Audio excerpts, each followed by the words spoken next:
Quelle est la première question qu'on devrait se poser à partir du moment où on décide de prendre son argent au sérieux ? 78% des Français pensent qu'ils ont plus de chances de gagner au loto que de gagner en bourse. C'est absurde et je vais vous expliquer pourquoi. Est-ce que c'est vraiment une bonne idée d'acheter sa maison ou est-ce que c'est un piège ? Est-ce que investir dans sa résidence principale, c'est un bon placement ? La réponse est non. Moi, j'ai l'impression quand même qu'investir dans l'immobilier, c'est quand même une vraie galère. C'est une vraie galère. Alors le 50-30-20, c'est le b.a.-ba du budget. La première chose sur laquelle on va travailler, ça va être remettre les compteurs à zéro. Plus on est pauvre, plus on cumule les abonnements. Un Français, en moyenne, c'est 10 abonnements. 10 abonnements, dont la moitié, en gros, sont pas utilisés. Régulièrement, avec mon boss, il me demandait est-ce que tu veux plus de salaire ou est-ce que tu veux plus de parts ? Moi, systématiquement, je demandais des parts. Le jour de l'introduction en bourse, j'ai gagné 500 000 €. C'est à peu près 10 ans de mon salaire. Quel est votre meilleur investissement ? J'ai 2 types d'investissements. Et donc, j'ai la majorité de mon patrimoine dans des... C'est si vous vendez votre temps contre de l'argent, qu'est-ce qui va se passer ? Le jour où vous arrêtez de donner votre temps, vous n'avez plus de revenus. Le revenu passif, est-ce que c'est un mythe ou une vraie stratégie selon vous ? C'est un mythe. Dans la réalité, très peu de gens arrivent à avoir des revenus passifs. On passe des années dans le système scolaire. On n'a pas une minute de formation sur les finances personnelles. Je ne veux pas rentrer dans le complotisme, mais c'est étonnant quand même. Qu'est-ce que les riches savent que la plupart ignorent ? Très bonne question. Avant de découvrir cet entretien, j'aimerais vous parler d'un outil génial. L'intelligence artificielle est partout. Chaque jour, de nouveaux outils apparaissent, toujours plus puissants. Savoir utiliser la bonne technologie peut vraiment vous donner une longueur d'avance. Justement, imaginez une plateforme qui réunit les meilleurs IA au même endroit. C'est exactement ce que propose Mammouth, le sponsor de cette vidéo. Mammouth donne accès aux meilleurs outils d'intelligence artificielle dans une seule et même interface. Plus besoin de jongler entre plusieurs abonnements, tout est centralisé. On y trouve des modèles comme ChatGPT, Claude, Gemini, Mistral, Llama, Nano Banana et bien d'autres encore. Vous voulez corriger un texte, générer une image ou une vidéo, faire des recherches ? Mammouth choisit automatiquement le modèle le plus adapté à votre besoin pour optimiser le résultat.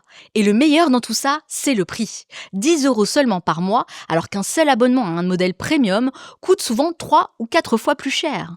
Vous pouvez aussi organiser vos projets, importer des fichiers et même créer votre propre assistant IA personnalisé.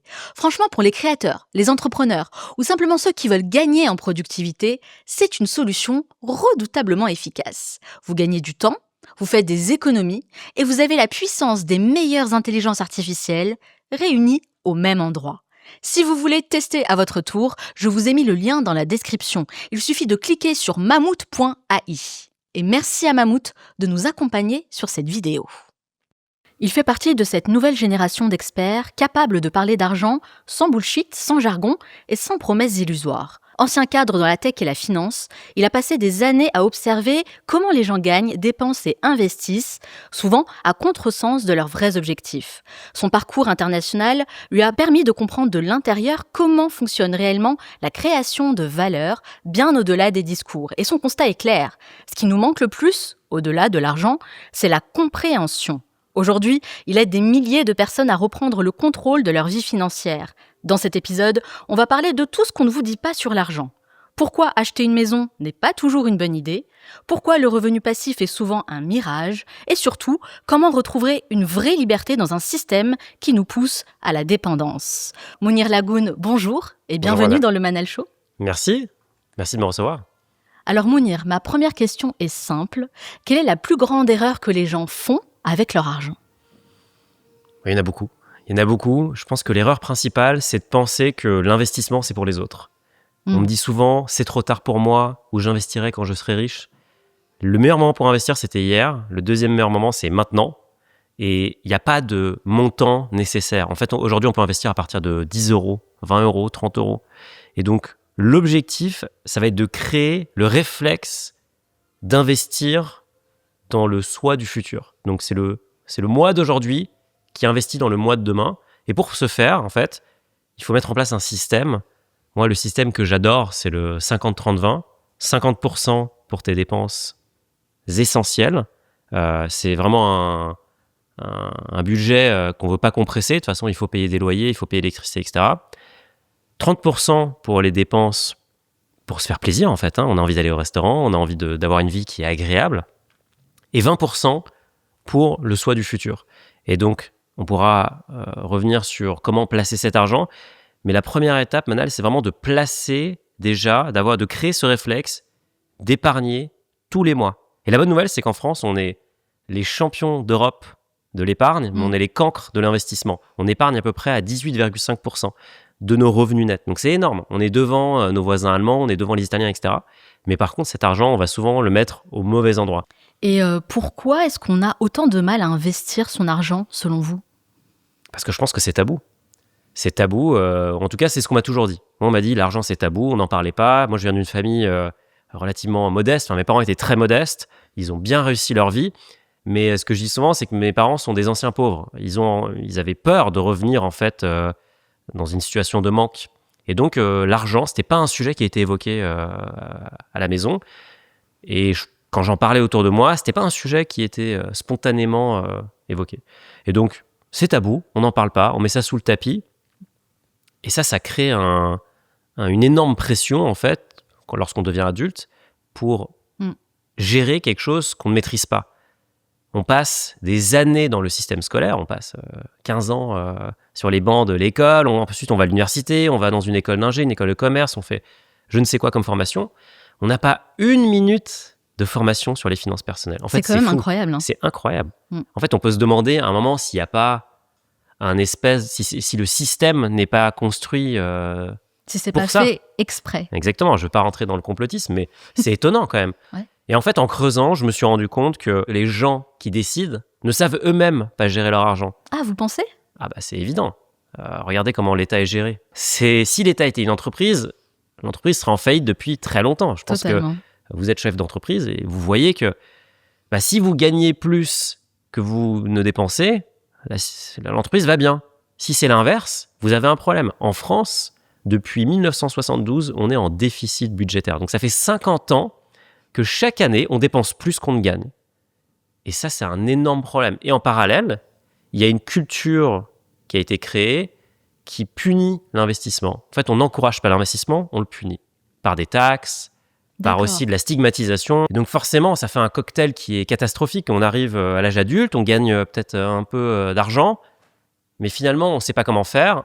On voit que c'est un sujet de façon qui, a priori, n'est pas important puisque l'espèce de consensus dit qu'il ne faut pas s'en occuper. Et ça donne la situation actuelle. Alors, on va parler plus en détail, évidemment, de votre méthode qui est redoutable pour suivre ses dépenses, très important. Mais avant, j'aimerais savoir pourquoi la majorité des gens ne comprennent pas vraiment où va leur argent. Je pense qu'ils ne se sont jamais vraiment posé la question. En fait, vous pensez ? Ouais, je pense. On est quand même pris par la vie, par tout ce qui se passe. C'est très facile de le mettre de côté et de dire je m'en occuperai plus tard, je m'en occuperai lorsque j'aurai de l'argent. Mais ce qu'il faut bien comprendre, c'est que lorsqu'on est riche, on n'investit pas pour devenir riche, on investit pour rester riche. Donc les riches suivent leurs dépenses, Bien à sûr. la lettre. Évidemment. Au numéro près. Au numéro près, à l'euro près, il n'y a pas d'euros mal dépensés. Ça ne veut pas dire qu'on ne peut pas se faire plaisir, mais si on revient au 50-30-20, c'est juste que le 50-30-20, il est beaucoup plus gros, on a beaucoup, beaucoup d'argent. Mais lorsqu'on a beaucoup d'argent, je veux dire, on ne va pas s'acheter 10 maisons, on ne peut pas vivre à 10 endroits en même temps. Donc au bout d'un moment, on va quand même épargner et investir beaucoup plus. Et ce qui est très étonnant, c'est que du coup, ceux qui sont à l'autre bout du spectre, qui débutent leur carrière, eux, ils devraient d'autant plus s'en occuper. Ils devraient être ils devraient être actifs sur ce sujet. Mais il y a ce laxisme-là, et je pense que ça vient d'une part aussi du système bancaire. Aujourd'hui, les conseillers dans les agences sont souvent dépassés, ils changent régulièrement, et donc ils ne sont pas en position de vraiment donner un accompagnement. En plus, leurs intérêts ne sont pas alignés avec ceux de leurs clients, puisque le conseiller, lorsqu'il vend un produit, il ne facture pas le conseil. Mais par contre, le produit va permettre à la banque, souvent, de toucher une commission. Et d'ailleurs, souvent, on va vendre des produits maison. On va aller dans la banque X, et le produit qu'on va vous proposer, comme par hasard, c'est un produit de la banque X. Voilà. Donc, les conseils ne sont pas équipés. Il y a un manque de conseils, selon vous ? Il y a un manque de conseils qui est évident. Est-ce qu'il n'y aurait pas aussi une sorte de peur ? Parce que ça fait peur finalement de suivre ses dépenses, de savoir où va son argent. Ça peut créer une sorte d'angoisse de se dire « Oula, peut-être que là, je dépense un peu trop ». Est-ce que c'est pas aussi le fait de fermer les yeux un petit peu sur ce qu'on fait avec son argent ? Ce que je dis souvent à mon équipe, il y a un poster qui m'avait marqué, c'est un poster de campagne de Jacques Chirac. Et le poster disait « Maintenant, regardons les problèmes en face ». Et ça avait fait un tollé à l'époque et c'était assez provocateur. Je pense que le sujet que vous évoquez, il est clé. Il faut suivre ses dépenses, on ne peut pas améliorer ce que l'on ne suit pas. Et oui, lorsqu'on va soulever le capot, il y aura forcément des choses qui ne sont pas hyper logiques. Mais si on ne fait pas l'audit rapidement, en fait, on va juste laisser la situation se dégrader. J'aimerais savoir, c'est quoi être riche selon vous ? Quelle est votre définition de la richesse ? Être riche, c'est être libre. C'est le titre de mon livre, d'ailleurs, c'est « Investir pour être libre ». Moi, ça ne m'intéresse pas d'accumuler de la richesse juste pour le plaisir de thésauriser. Comment ça vous a rendu libre ? Ça rend libre parce qu'en fait, ça rend libre dans les choix. Aujourd'hui, moi, j'ai une entreprise. Ce que je vous disais avant qu'on commence l'enregistrement, c'est que moi, j'ai décidé que la stratégie média, ça allait être quelque chose d'important pour moi. Et j'ai massivement investi là-dedans.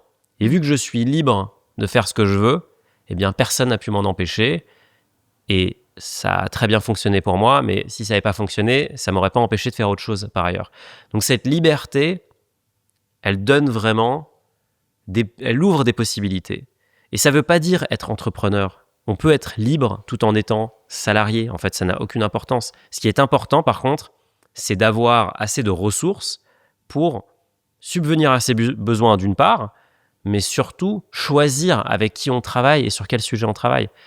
Et tout ça, ça peut paraître très hypothétique, mais en fait, c'est faisable. La réalité, et je pense que ça, c'est ce que la plupart des gens ne veulent pas voir, c'est que pour être libre financièrement, il va falloir prendre un peu des chemins de traverse. Il va falloir aller un peu à contre-courant.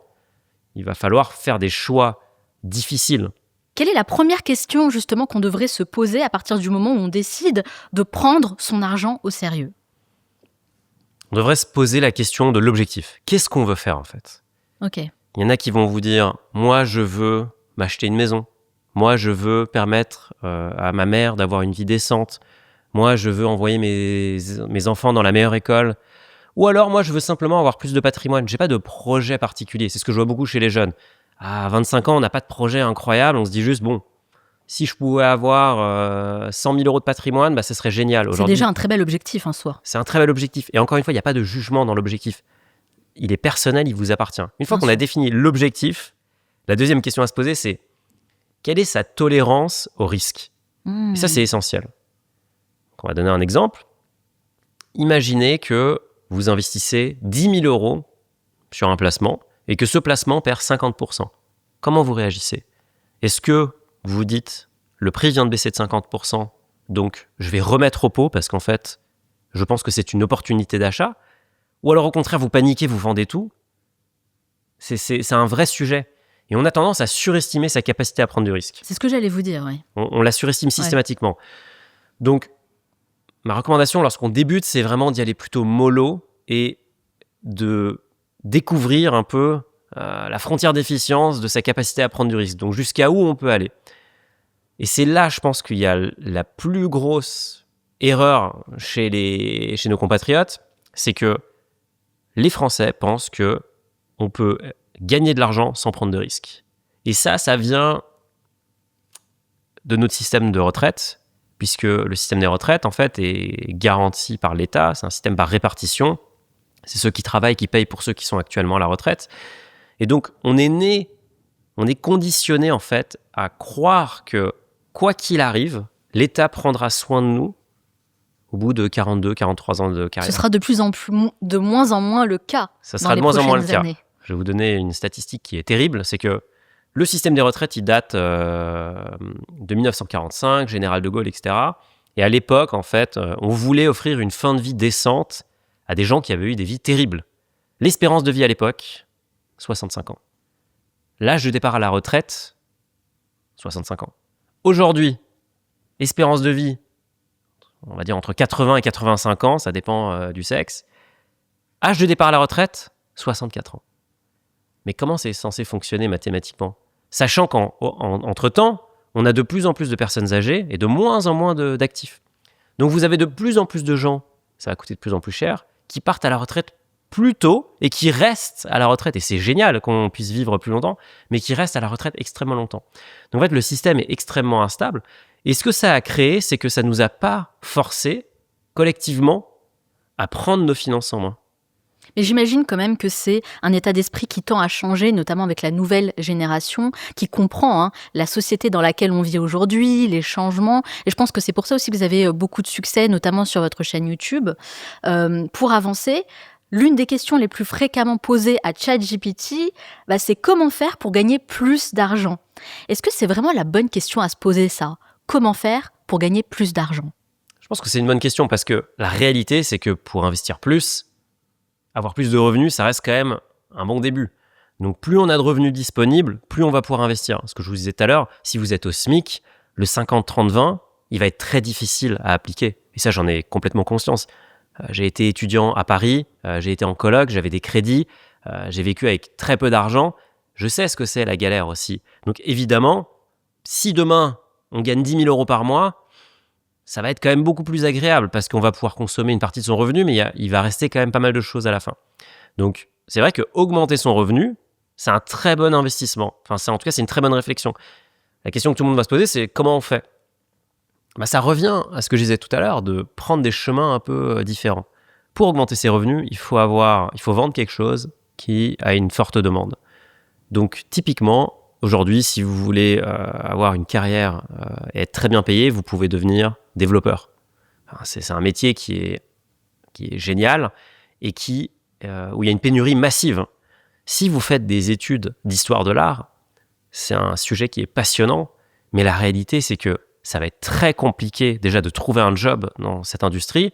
Et en plus, les salaires, vu qu'il y a beaucoup plus de candidats que de postes, sont relativement bas.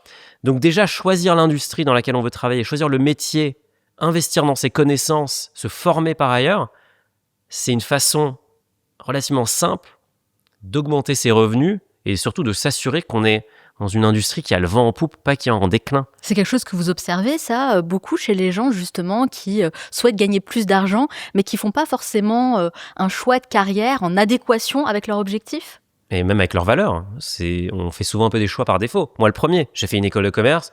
J'ai fait une école de commerce parce que ma sœur a fait une école de commerce. Mais souvent, quand on fait une école de commerce, dans l'esprit en tout cas collectif, c'est pour gagner plus d'argent. C'est pour gagner de l'argent, mais si vous voulez, moi, ce dont je me suis rendu compte dans l'école de commerce, c'est qu'en fait, ce qui me plaisait, c'était plutôt tout ce qui était mathématiques et tout ce qui était ingénierie. Donc, je pense que j'aurais dû faire une école d'ingénieur. Donc, je me suis un peu trompé de voie et d'ailleurs, j'ai appris à coder après en achetant des cours sur Internet. Donc, ça m'a coûté la rondelette somme de 10 € d'acheter ce cours contre, je ne sais plus combien je payais pour l'école, mais c'était des 10 000 € par an, quelque chose comme ça. Mais et alors, quand on veut gagner plus d'argent, est-ce qu'il faut faire un métier qu'on aime par passion ou au contraire, est-ce qu'il faut réfléchir à choisir un métier justement qui va nous aider à gagner plus d'argent ? Idéalement les deux.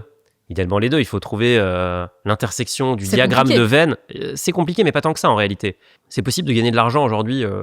C'est beaucoup plus simple qu'avant. Aujourd'hui, on peut avoir plusieurs jobs, on peut lancer un side business, Ouais. on peut vendre un produit digital. Il y a énormément de façons. Je veux dire, le temps où il fallait aller physiquement dans un bureau, dans une usine pour vendre son temps contre de l'argent, justement, il est quand même un peu derrière nous. Et ça, Non, c'est vrai. c'est un aspect qui est essentiel. C'est pour ça que je vous parlais tout à l'heure de l'actionnariat. C'est si vous vendez votre temps contre de l'argent, qu'est-ce qui va se passer ? Le jour où vous arrêtez de donner votre temps, vous n'avez plus de revenus. Donc, le plus rapidement possible, et c'est comme ça qu'on devient riche, et je pense que moi, j'en peux plus de ce Alors, comment cliché. on devient riche ? On devient riche en ayant du capital. Il faut avoir du capital. C'est le secret le moins bien gardé de l'histoire du capitalisme. C'est que si vous vendez votre temps contre un revenu, le jour où vous arrêtez de travailler, vous n'avez plus de revenus. Si au contraire, vous pouvez vendre votre temps, mais en plus vous avez une petite part du capital, vous allez capter une partie de la richesse que vous contribuez à créer. Le premier actionnaire de Total, c'est pas un fonds d'investissement international, ce sont les salariés. Et d'ailleurs, il n'y a pas que les salariés, il y a aussi des retraités. Ces gens-là, qu'est-ce qu'ils font ? Ils sont payés pour faire leur job, en tout cas ceux qui sont en activité. Mais en parallèle, vu que l'entreprise est extrêmement rentable, et on peut trouver que Total fait un bon boulot, un mauvais boulot, c'est pas le sujet. C'est juste que l'entreprise est rentable, elle distribue des dividendes, donc elle partage une partie de ses bénéfices avec ses actionnaires. Et donc chaque année, les actionnaires salariés et retraités, donc ex-salariés de Total, captent des centaines de millions d'euros de dividendes. Et je veux dire, ça, c'est ça le capitalisme vertueux. J'ai travaillé, j'ai créé de la valeur, j'ai été payé pour ça, mais en parallèle, j'en capte encore plus parce que j'ai acheté une petite partie du capital. Et donc ça, je trouve que c'est l'illustration de ce qu'on devrait viser. Et donc évidemment, si vous voulez devenir riche, il n'y a vraiment pas de secret. C'est soit, on ne devient pas riche en devenant trader, enfin ça c'était... Évidemment qu'il y a des gens qui font ces métiers-là, mais c'est des minorités, c'est vraiment minoritaire. Et encore une fois, le jour où ils s'arrêtent, les revenus passent à zéro. Si vous voulez augmenter considérablement votre patrimoine et avoir des patrimoines qui sont en dizaines, en centaines de millions d'euros, il va falloir créer une entreprise. Parce que créer une entreprise, c'est quoi en fait ? C'est donner de la valeur à ses clients et en retour, pouvoir capter une partie de cette valeur. C'est juste ça. Alors justement, vous nous avez parlé à plusieurs reprises de la méthode 50-30-20, très importante. Est-ce que vous pouvez nous expliquer en quoi ça consiste ? Alors le 50-30-20, c'est le b.a.-ba du budget.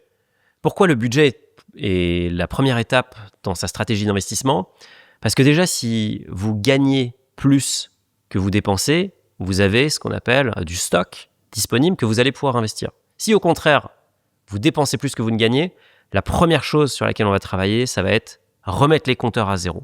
Et c'est difficile, mais c'est là où il va falloir faire la chasse aux dépenses un peu superflues. C'est ce qui se passe le plus souvent, non ? C'est que les gens dépensent plus que ce qu'ils ne gagnent. Bien sûr, surtout qu'aujourd'hui, le crédit à la consommation, qui est une mauvaise dette, il y a de la bonne dette, il y a de la mauvaise dette. Une bonne dette, c'est une dette qui achète un actif qui va créer de la valeur, par exemple un bien immobilier que vous allez pouvoir louer. La mauvaise dette, c'est prendre un crédit pour acheter une PlayStation ou un iPhone. Ça, c'est juste vivre en fait au jour le jour. Ces crédits-là ont des taux qui sont extrêmement élevés. Et en fait, c'est se leurrer aujourd'hui. Donc la première chose, c'est de gagner plus qu'on ne dépense.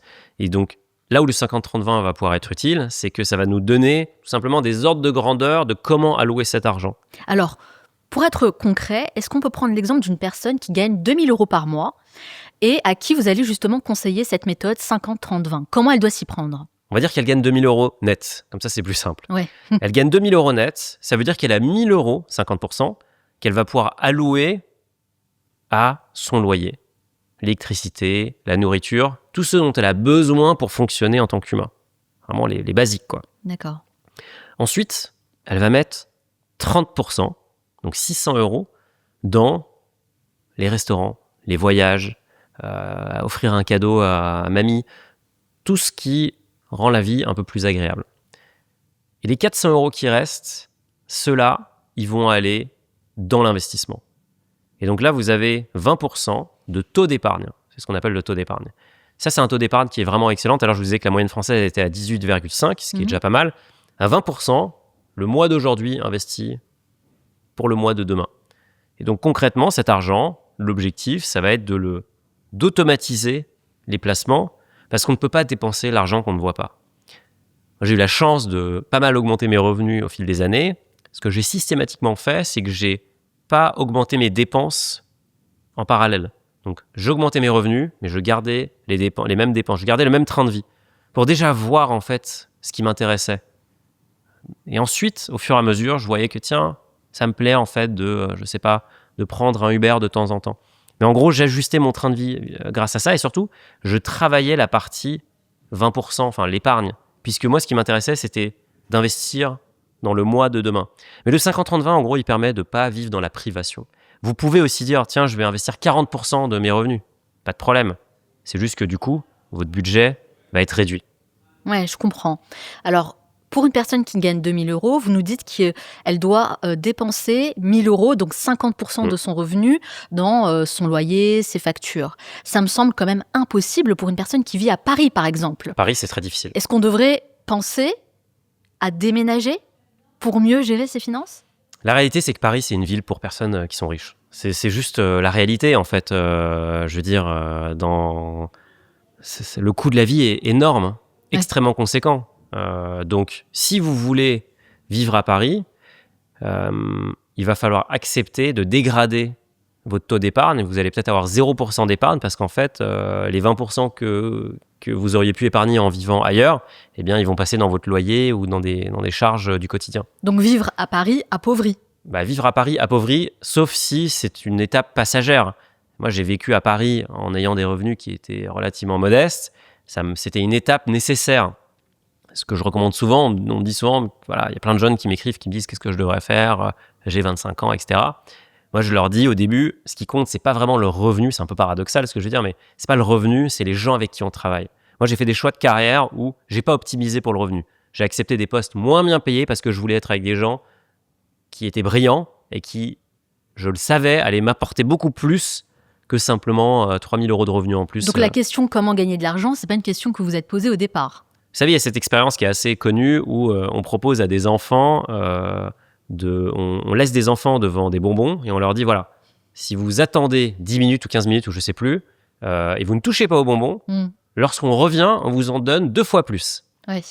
Et donc on voit en fait, et les chercheurs ont suivi ces gens-là sur le très long terme, ils ont vu que les gens qui acceptaient la gratification, qui voulaient de la gratification immédiate, avaient des problèmes d'addiction, avaient des problèmes, avaient des vies beaucoup moins faciles que les gens qui étaient prêts, les enfants, qui étaient prêts à quelque part sacrifier la dopamine instantanée et attendre un petit peu. Et moi, j'ai eu ce même réflexe. Moi, je me suis dit, c'est un investissement que je fais maintenant. Donc oui, je vais vendre mon temps pour moins cher que ce qu'il vaut, mais c'est pas important parce que moi, ce que je veux, c'est surtout côtoyer, je voulais bosser avec les meilleurs gens dans la tech. Et donc, ça a été un très bon investissement. Avec le recul, c'est toujours facile après coup de dire que c'était le bon choix. Mais je vois rarement de cas où c'est pas un bon investissement de passer du temps avec les meilleurs. Et donc, ça veut aussi vouloir dire qu'on va pas investir pendant cette période-là parce qu'on va juste pas avoir les moyens. Mais quelque part, c'est un accélérateur de carrière à moyen terme. Donc, parfois, il faut accepter qu'à court terme, on va un peu se sacrifier pour qu'à moyen terme, ça aille beaucoup mieux. Et à long terme, là, on va tout exploser. Apprendre à être patient pour justement avoir quelque chose de meilleur à long terme, quitte à souffrir sur le moment. Exactement. Là, ce matin, quelqu'un m'a dit une phrase que j'ai trouvée géniale, c'est « La douleur n'est qu'une information ». C'est une phrase de boxe, quoi. Et donc, c'est un peu ça, en fait. Il faut jouer le long game. Il faut jouer le jeu long. La vie est très longue, en fait. Il faut avoir conscience qu'on ne peut pas tout avoir. Et donc, quand vous disiez tout à l'heure que les gens ont un peu une misconception de la réussite, je pense qu'on voit souvent le résultat. On voit souvent la personne qui a déjà réussi. Ce qu'on ne voit pas, c'est tout le chemin qui a été pris. Et pour avoir côtoyé pas mal de gens qui ont très bien réussi, systématiquement, ils ont fait des sacrifices et surtout, ils ont accepté d'avoir des revenus plus bas, etc. Ils ont optimisé pour les connaissances pendant un certain temps parce qu'ils savaient que ça avait beaucoup plus de valeur. Je le répète, vraiment, passer du temps avec des gens qui sont brillants, qui sont les experts, qui sont les meilleurs dans leur domaine, si c'est ce qui vous intéresse, ça a beaucoup plus de valeur que d'avoir un job assez bien payé. Parce qu'en fait, c'est ça qui va vous permettre de vraiment tout exploser derrière et surtout de concilier votre passion avec votre domaine d'expertise. Et c'est là où, généralement, on arrive vraiment à changer de cap et à changer d'envergure en termes patrimonial. C'est très important et c'est un message important aussi à délivrer aux jeunes personnes qui nous écoutent. Soyez prêts à faire des choses difficiles pour avoir une vie facile. Alors oui, ça donne pas trop envie comme ça sur le moment, hein, c'est pas hyper glamour, mais c'est tellement vrai. Et c'est quelque chose qu'on devrait entendre plus souvent. On devrait l'entendre. Il y a cette phrase Hard choices, easy life. Exactly. C'est vraiment ça, quoi. C'est aussi bête que ça. C'est un peu tous ces trucs américains, tous ces clichés. Alors on parlait des dépenses tout à l'heure et j'aimerais savoir quelles sont les dépenses que la majorité des gens font sans vraiment s'en rendre compte et qu'ils pourraient facilement éviter. Première, alors c'est le poste, il est évident, c'est les abonnements. Un Français en moyenne, c'est 10 abonnements. 10 abonnements. 10 abonnements dont la moitié en gros sont pas utilisés. Un contrat d'assurance, c'est un abonnement aussi. L'électricité, c'est un abonnement. Peut-être qu'on l'imagine pas comme un abonnement style Netflix, mais ce sont tous des abonnements. Et donc, après, justement, il y a Netflix, Amazon et tous les autres qui s'ajoutent. Ça va très vite. 20 € par-ci, 20 € par-là. Et je vous disais tout à l'heure, moi j'ai plein d'amis qui sont extrêmement riches. Eux, ils sont obsédés par éliminer les petites dépenses qui servent à rien. Et au contraire, j'ai des gens dans mon entourage qui sont plutôt modestes, qui, eux, sont abonnés à tous les services de la Terre et qui n'ont aucun problème avec ça. Donc plus on est pauvre, plus on cumule les abonnements? Non, je pense qu'il ne faut pas généraliser, mais en tout cas, si on n'a pas beaucoup de revenus, il faut rationaliser. Et il faut être intraitable sur le sujet. Et donc après, je dis pas que c'est pas bien d'avoir Netflix ou c'est bien. Peu importe, chacun fait comme il veut. Mais au moins, ayez conscience que chaque mois, moi je crois que c'est 450 € par mois qui partent dans une multitude d'abonnements. Donc, je suis certaine que la plupart des gens qui nous écoutent, s'ils prennent le temps en tout cas d'étudier un petit peu leurs abonnements, seraient complètement stupéfaits de voir à quel point ils dépensent de l'argent tous les mois. Et c'est super simple de s'abonner. Puis il y a des abonnements qu'on oublie en fait. Évidemment, c'est ça, c'est pour ça que la fonctionnalité est si puissante. C'est qu'en fait, on se rend compte souvent que c'est systématique. Il y a forcément 1 ou 2 abonnements qu'on a oubliés. Et donc ça, c'est un premier gisement de valeur dans lequel on va pouvoir aller peut-être réduire les dépenses en éliminant 2-3 abonnements dont on n'a pas vraiment besoin. Et ce qu'il faut se dire, c'est que l'objectif, c'est pas de dépenser cet argent par ailleurs. C'est que les 50, les 100 € qu'on a économisés, eh bien, on va venir les investir par ailleurs. Et c'est ça, en fait, c'est là où on commence à créer le réflexe. Et c'est pour ça que je vous disais tout à l'heure qu'il n'y a pas de bon moment pour commencer à investir. Moi, j'aurais adoré en sortie d'études qu'on m'apprenne les bases de l'investissement pour que je puisse commencer, même épargner 50 € par mois. Très jeune. Voilà. Enfin, on est tous admiratifs devant les sportifs de haut niveau. Mais, je veux dire que l'investissement, c'est pas pour moi, c'est comme dire qu'on va commencer par courir la finale du 100 mètres aux Jeux Olympiques. Non, on va déjà faire un petit peu un jogging dehors, on va peut-être même marcher autour du bloc pour voir si on sait faire. C'est une belle comparaison. Mais c'est la réalité. Ouais. Donc il faut y aller doucement, il faut y aller pas à pas. Et déjà, en allant chercher dans les gisements de valeur, on peut commencer à épargner un peu plus. Encore une fois, attention, et ça c'est vraiment important, Manal, il ne faut pas tomber dans la privation. Ouais. Je pense qu'il ne faut pas associer... Ça me parle, parce que moi, je suis épicurienne. Hein. Donc, j'aime bien profiter des belles choses de la vie. Vous avez tout à fait raison. D'où l'intérêt du budget. Il n'y a pas de jugement de valeur dans ce budget. Chacun fait comme il veut. Mais simplement, il faut se dire qu'il y a 3 grandes catégories. Et donc, la question, c'est comment je vais régler à la marge les catégories pour que ça convienne à mon style de vie. Moi, je suis comme vous. Moi, j'aime bien me faire plaisir, mais dans les expériences. J'ai aucun intérêt pour les objets physiques. Ça ne m'intéresse pas. Par contre, quand je pars en vacances, eh bien, j'ai envie qu'on ait une super expérience. Et donc, je vais être prêt à payer plus cher que la plupart des gens. Sur d'autres choses, ça ne m'intéresse absolument pas. Ou je vais beaucoup aussi investir pour me sentir bien. Donc, je vais faire beaucoup de sport, je vais m'entourer des coachs, etc. Encore une fois, j'ai adapté ça à moi. Mais au final, dans mon système, j'ai réglé des choses pour que j'ai quand même cette poche d'épargne qui me permet, mois après mois, d'investir dans le mois du futur. Et il y a une chose qu'on pourrait aussi ajouter, vous savez, pour les abonnements, je trouve que les gens font pas assez l'effort, en tout cas, de renégocier leurs abonnements. Que ce soit la mutuelle, l'assurance voiture, absolument tout. Et ça, en renégociant, franchement, on peut gagner des dizaines, voire des centaines d'euros qu'on peut après réinvestir. Le truc, c'est qu'il faut prendre le temps de le faire et il faut oser le faire. Exactement. Et je pense que on a parlé des abonnements, mais parlons aussi des frais. Si aujourd'hui, là en 2025, vous payez encore des frais bancaires, je veux dire, là c'est vraiment, c'est complètement lunaire. Vous avez des banques en ligne où la carte bancaire est gratuite, le compte est gratuit, vous n'avez aucun frais, vous avez peut-être un frais de découvert, mais bon, bloquez la carte pour que vous ne puissiez pas avoir de découvert, et ça devrait coûter 0 un compte bancaire. Quand on me dit, oui, mais c'est pas grave, c'est 100 € par-ci, c'est 200 € par-là, et en plus, c'est le banquier de ma mère ou de mon père, et du coup, j'espère qu'un jour, il me donnera un crédit immobilier. Mais ça, c'est n'importe quoi, c'est faux, ça n'a aucun sens. Donc ça, c'est la deuxième étape. Ça, c'est la deuxième étape, c'est les frais. Les frais, c'est... ce qu'on dit dans la finance, c'est que la performance va et vient, les frais sont pour toujours. Les frais, c'est de l'argent qui est jeté par la fenêtre. Donc, si vous aimez votre banque, si vous vous levez le matin en vous disant, moi, j'aime ma banque, et je veux qu'ils aient plus d'argent, il n'y a aucun problème, ne faites rien. Par contre, si vous ne faites pas partie de cette catégorie-là, négociez vos frais et ça tombe bien, la banque est obligée de vous envoyer chaque année un relevé de frais. C'est une obligation légale que je vous invite à consulter puisqu'il est assez marrant généralement. Et vous allez voir que ça va coûter 150, 200, 250 €. Arrêtons avec ce syndrome de Stockholm des banques. Stop, il faut arrêter là. C'est pas parce que vos parents étaient dans cette banque que vous devez y rester. Vous ne leur devez rien. Vous ne leur devez rien, ils ne vous ont jamais aidé. Ils ne vous donneront pas de crédit bancaire. C'est pas un héritage. Hein, c'est pas un héritage. Nous, hein. Non, et ils s'en fichent. Et c'est pas parce que vous avez été là pendant 20 ans qu'ils vous financeront. Je vais vous donner un exemple très concret. Moi, je suis allé voir une banque récemment pour me faire financer. J'ai pas de relation commerciale avec cette banque. Évidemment qu'ils vont me financer. Pourquoi ? Parce que je suis un bon client. Mais c'est juste pour ça. Si j'avais été 20 ans avec eux et que j'avais été un mauvais client, ils m'auraient dit « Vous êtes super sympa, monsieur Lagoun, mais désolé, ça sera pas possible. » Donc, c'est pas comme ça qu'ils fonctionnent, en fait. Eux, ils veulent des clients qui ont beaucoup de flux, c'est-à-dire qu'ils gagnent beaucoup d'argent. C'est la seule chose qui les intéresse. Le reste, l'historique, oui, peut-être que ça va vous aider. Il y a plein de petits hacks pour avoir des crédits immobiliers. Je ne pense pas que ce soit le sujet, mais avoir un compte dans cette banque, ça n'en est pas un. C'est vraiment pas un hack. C'est vraiment pas un hack. J'espère que le message est passé.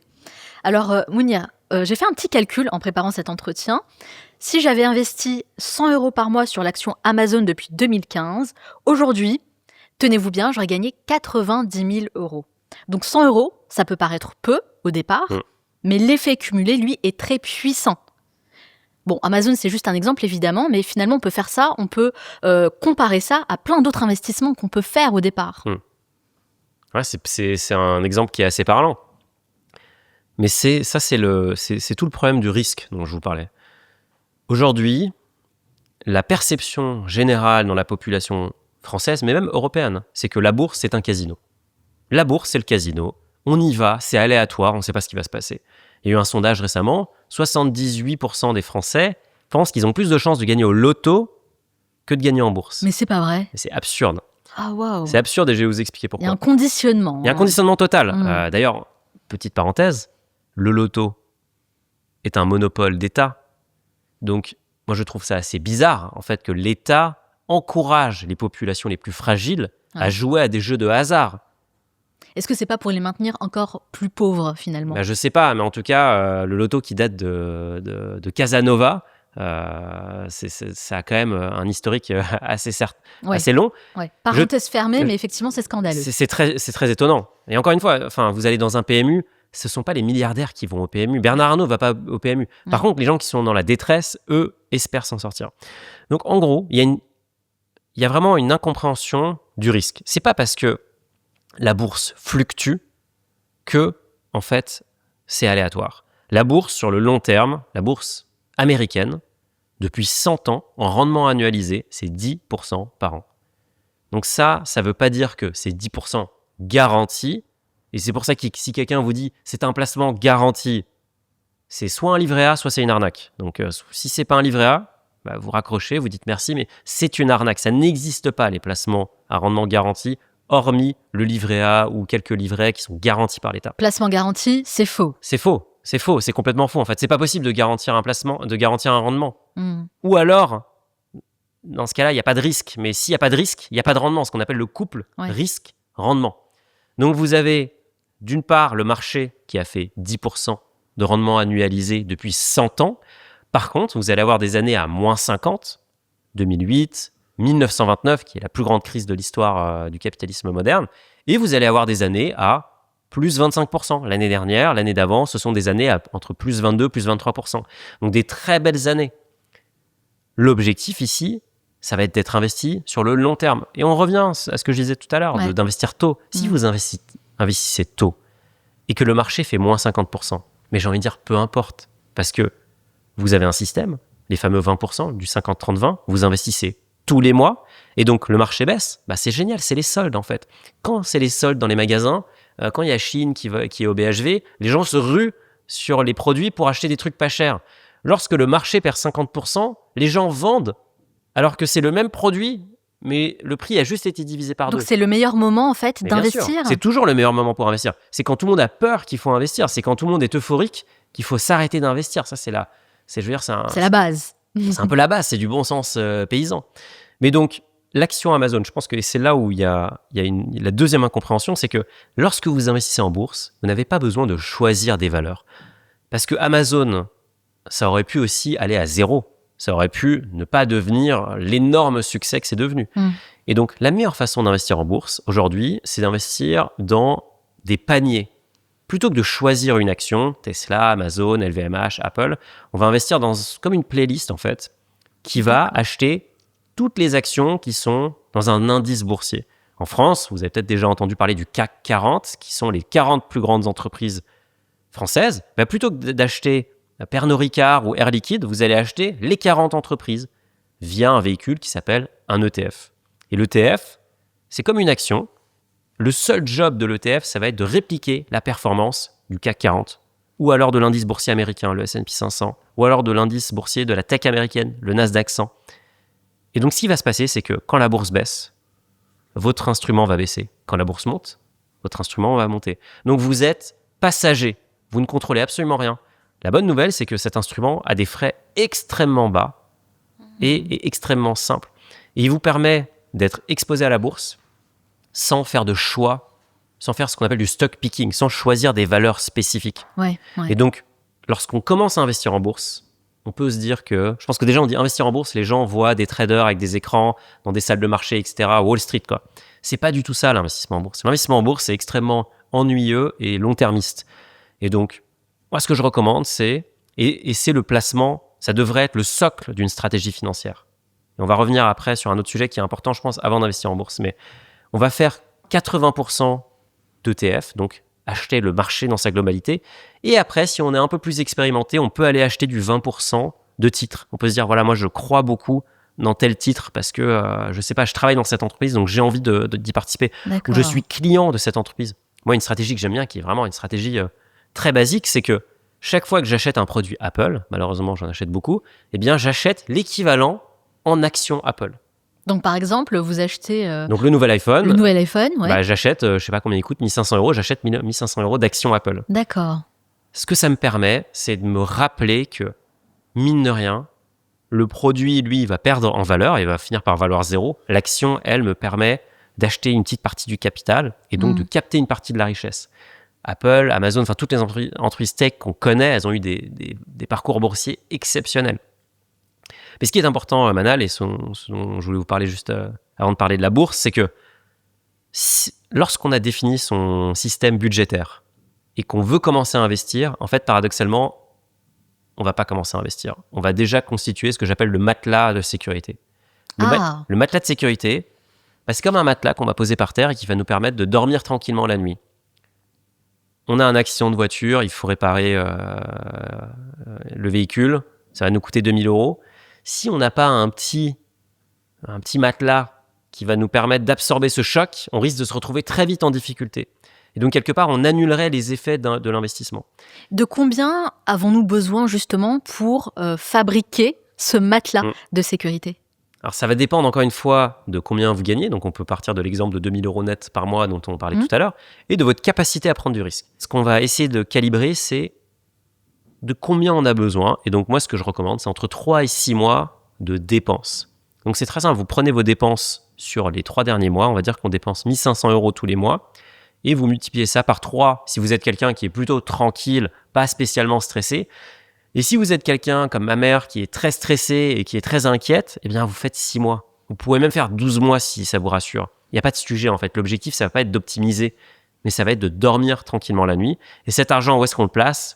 Là, c'est tout trouvé. On ne le met pas sur le compte bancaire. En France, il y a des centaines de milliards d'euros sur des comptes bancaires non rémunérés. C'est un scandale, puisque ça, c'est de l'argent que vous offrez aux banques qui, elles, vont le placer. Alors, on le place sur quel compte ? Sur le livret A.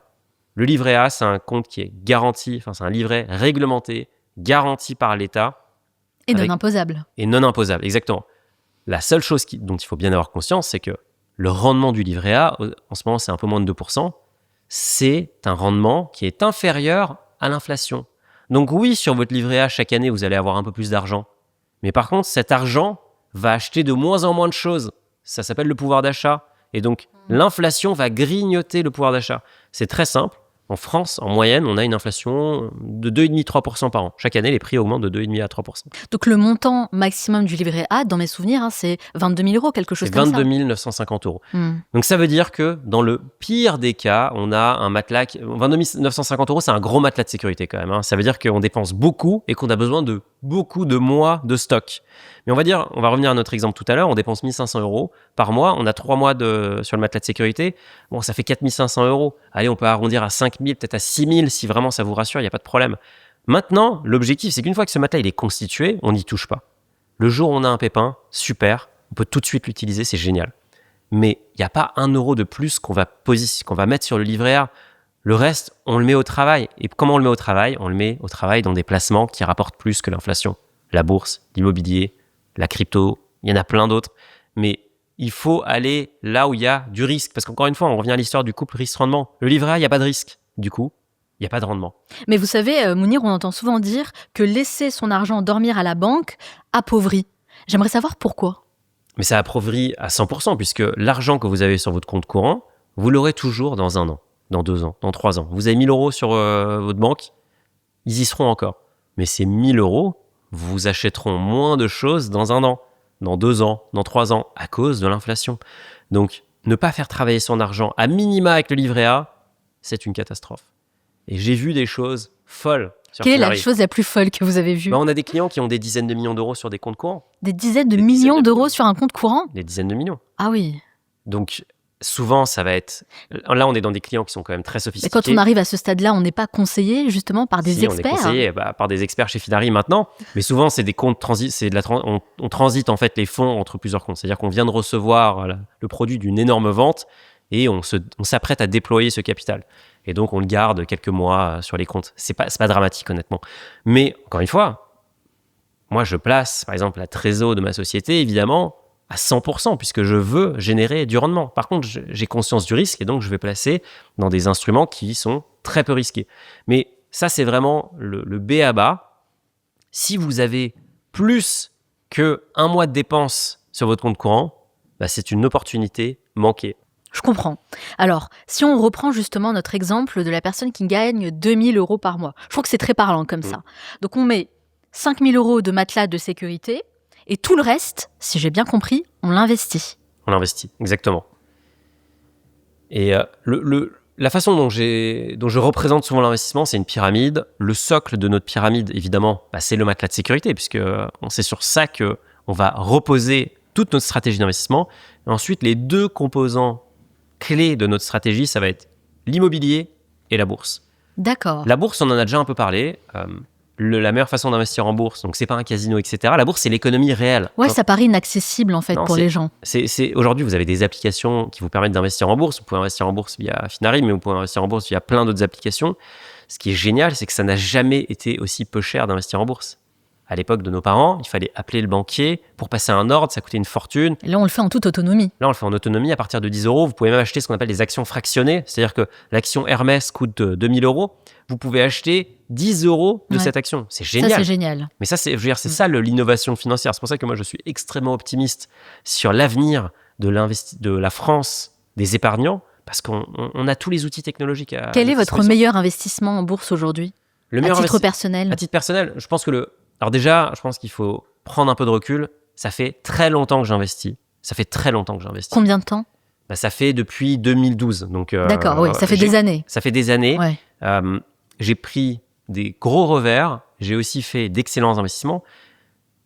J'ai 2 types d'investissements. Moi, je prêche, je fais ce que je prêche et je prêche ce que je fais.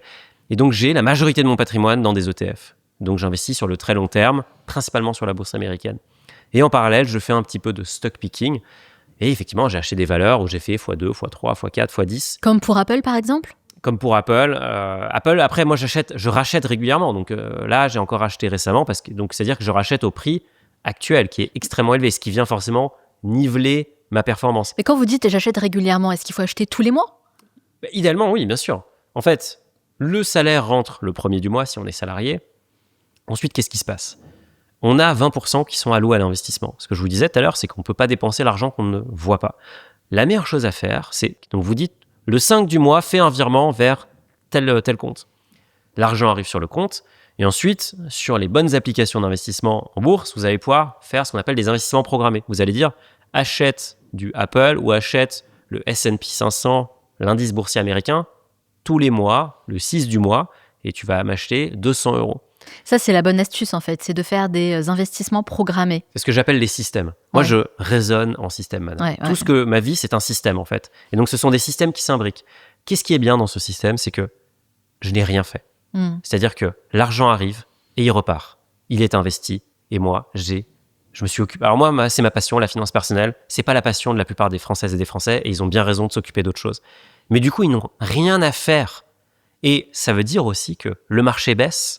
Tout le monde commence à être un peu grippé, vous continuez d'acheter. Le marché monte, tout le monde se dit c'est cher, vous continuez d'acheter. En fait, vous ne réfléchissez pas. Et la plus grande erreur, c'est vraiment d'essayer de timer le marché, de se dire « Ah oui, mais là, c'est cher ». Mais je vous rappelle que le marché, il augmente à peu près 20% du temps. Donc, non, c'est même pas ça, c'est 20%, c'est entre 15 et 20% des jours en bourse sont des plus hauts historiques. C'est pas mal. Donc, c'est pas mal. Mais ça veut dire que c'est un peu la norme que le marché monte. Ouais, le marché ouais. monte beaucoup plus qu'il ne baisse. Pourquoi ? Mais parce que l'économie se développe. C'est pour ça que je vous disais, c'est l'économie réelle. C'est quoi en fait la bourse ? Ce sont des entreprises qui ont décidé de permettre à des épargnants d'acheter leur part. Mais je veux dire, ce sont des entreprises dont on est tous clients. Donc, c'est pas un espèce de vortex, c'est pas un monde parallèle. Ce sont des vraies entreprises, c'est l'économie réelle. Et alors justement, pour rester ancré dans la réalité, est-ce qu'on peut investir de petites sommes, comme par exemple 50 ou 100 euros par mois sur des ETF ? Et si oui, sur quel ETF vous investissez à titre personnel ? On peut complètement le faire. La question qui va se poser, c'est sur quelle enveloppe ? Donc, il y a plusieurs enveloppes qui sont pertinentes. Il y a l'assurance vie, on en a parlé tout à l'heure. Principal avantage, c'est pour la transmission. Chaque avantage, on dit dans chaque niche fiscale, il y a un chien. Donc, dans chaque niche en France, il y a toujours des conditions. Donc, rien n'est gratuit. Donc, si l'État vous fait un cadeau sur la transmission, il vous demande par contre d'investir à minima 8 ans sur votre contrat. D'accord. Mais c'est pas grave parce que nous, on est là pour le très long terme. Le très long terme, c'est quoi ? C'est 15 ans, 20 ans, 25 ans. Oui, donc 8 ans, en réalité, c'est rien. Ça peut faire peur au départ. Mais ça paraît très long. Moi, j'entends des gens qui me disent... ça va vite. Voilà, moi, je veux investir 1 an. Mais c'est pas du tout le sujet. Enfin, encore une fois, je vous disais, moi, j'investis depuis 2011-2012. C'est ça, le long terme. Cette notion de durée, je pense qu'elle est primordiale dans l'investissement. Ouais. Vous avez le temps, en fait. L'investissement, c'est le temps long. Pourquoi ? Parce qu'en fait, on va... Un exemple tout bête, c'est le concept des intérêts composés. Vous allez investir 100 euros. En année 1, à la fin de l'année 1, vous avez fait plus 10%. Donc, vous avez maintenant 110 euros. En année 2, vous allez refaire 10%. Sauf que cette fois, vous n'allez pas générer 10% d'intérêt sur 100 euros, mais sur 110 euros. Et donc, c'est ça le principe des intérêts composés et l'effet boule de neige. Plus votre capital grossit, plus vous gagnez beaucoup. Donc, si vous faites 10% sur 1000 euros, bah, c'est génial. Vous avez fait 100 euros. Si vous faites 10% sur 1 million, vous avez fait 100 000 euros. C'est le même risque, a priori, qui a été pris, puisque c'est la même performance. Donc, c'est ça, en fait, ce qu'on veut, nous. C'est investir tôt pour vraiment lancer la machine. Et nous, ce qu'on veut surtout aussi, là, c'est du biscuit, Mounir. Donc, on aimerait savoir sur quel type d'ETF vous investissez. Je vais vous le dire. Pour justement nous donner des idées. Concrètement, ce que je recommande, c'est si vous débutez en bourse, vous prenez un PEA. Vous ouvrez votre PEA. Le PEA, vous pouvez verser jusqu'à 150 000 euros dessus. Donc, a priori, c'est beaucoup. Et ensuite, quel ETF vous prenez ? Très simple, il y a 2 choix. C'est un peu des choix philosophiques. Deux choix. Soit vous prenez un ETF. Moi, j'aime bien les choses simples, en fait. J'aime pas... justement, c'est un peu la dictature du choix. Vous allez dans un supermarché, il y a 50 gâteaux. En fait, oui, il y a 50 000 ETF. Mais la réalité, c'est que vous n'avez pas besoin de 50 000 ETF. Donc, il y a un premier choix qui est de dire je vais acheter l'économie mondiale développée. L'Europe, les États-Unis et le Canada et le Japon. C'est ça l'économie mondiale développée. Ça, c'est ce qu'on appelle le MSCI World. Il y a plein d'ETF. Ce que vous allez regarder, c'est prendre l'ETF qui a les frais les plus bas. Donc ça, c'est une première option. La deuxième option, c'est de dire, en fait, moi, je vis en Europe. Je gagne de l'argent en euros. Je bosse peut-être pour une société européenne. Je suis très exposé déjà à l'Europe. Et je n'ai pas spécialement envie d'investir en plus sur mon continent. Je préfère investir dans la bourse américaine qui, historiquement, a un rendement supérieur à la bourse européenne et aussi à la bourse japonaise. Et donc, je vais investir dans le S&P 500. Et donc, en fait, c'est un choix philosophique. Moi, j'ai fait le choix, historiquement, d'investir sur le MSCI World. Aujourd'hui, c'est vrai que par souci de diversification, vu que mon business, en plus, est très axé sur la France, je préfère investir sur le S&P 500 parce que déjà c'est la locomotive de l'économie mondiale, parce que ça me permet de m'exposer au dollar, parce que ça me permet de diversifier mes risques. Vous avez choisi la bourse américaine alors ? J'ai choisi la bourse américaine, j'ai toujours le MSCI World parce que je l'ai historiquement, mais aujourd'hui je favorise la bourse américaine. Et c'est à peu près tout, je ne fais rien de plus. Et aujourd'hui on a des clients en gestion privée qui déplacent des dizaines de millions d'euros, ils font pas beaucoup plus que ça. On a, je pense, une espèce d'image d'Épinal ou un mirage de se dire que les riches font des trucs de dingue. Non, les riches, ils font des trucs qui sont très simples. Et plus c'est simple, plus c'est raisonnable généralement. Si quelqu'un vous propose une stratégie extrêmement compliquée, encore une fois, c'est pas bon signe. Donc, vous avez ces 2 choix-là. Vous pouvez choisir l'enveloppe. le PEA, je pense, est la meilleure enveloppe pour commencer. La petite astuce que je recommande, c'est dès que vous ouvrez un PEA, vous ouvrez aussi une assurance vie, puisque vous avez le compteur des 8 ans qui va se lancer, et comme ça, vous prenez date. Et le compte titre, il est vraiment uniquement à avoir si vous voulez faire ce que je décrivais tout à l'heure, le stock picking, donc vous voulez acheter un petit peu des valeurs à droite à gauche. Mais ne faites pas de stock picking avant de faire des ETF. Les ETF, c'est votre paquebot. Le stock picking, en gros, c'est là où vous vous amusez un petit peu, mais faites ça dans un deuxième temps. Et alors, que pensez-vous des marchés émergents, comme celui de l'Arabie Saoudite, par exemple ? Alors, les marchés émergents, c'est un marché, c'est évident que c'est le futur. Je veux dire, l'Arabie Saoudite, toute cette zone du Middle East, elle est hyper, hyper intéressante. L'Asie du Sud-Est, c'est même le Brésil, la Colombie, le Mexique. Ce sont des marchés qui ont énormément d'atouts. Maintenant, c'est vrai que historiquement, en bourse, les marchés émergents ne payent pas. C'est-à-dire que les marchés émergents ont sous-performé les marchés développés. D'accord. Donc, ont sous-performé l'Europe, ont sous-performé le Japon, ont sous-performé les États-Unis. Donc moi, je n'ai pas d'exposition aux marchés émergents, tout simplement pour la bonne raison que, empiriquement parlant, le risque pris dans ces pays, aujourd'hui, n'est pas rémunéré. Est-ce que ça veut dire que ça ne va pas changer un jour ?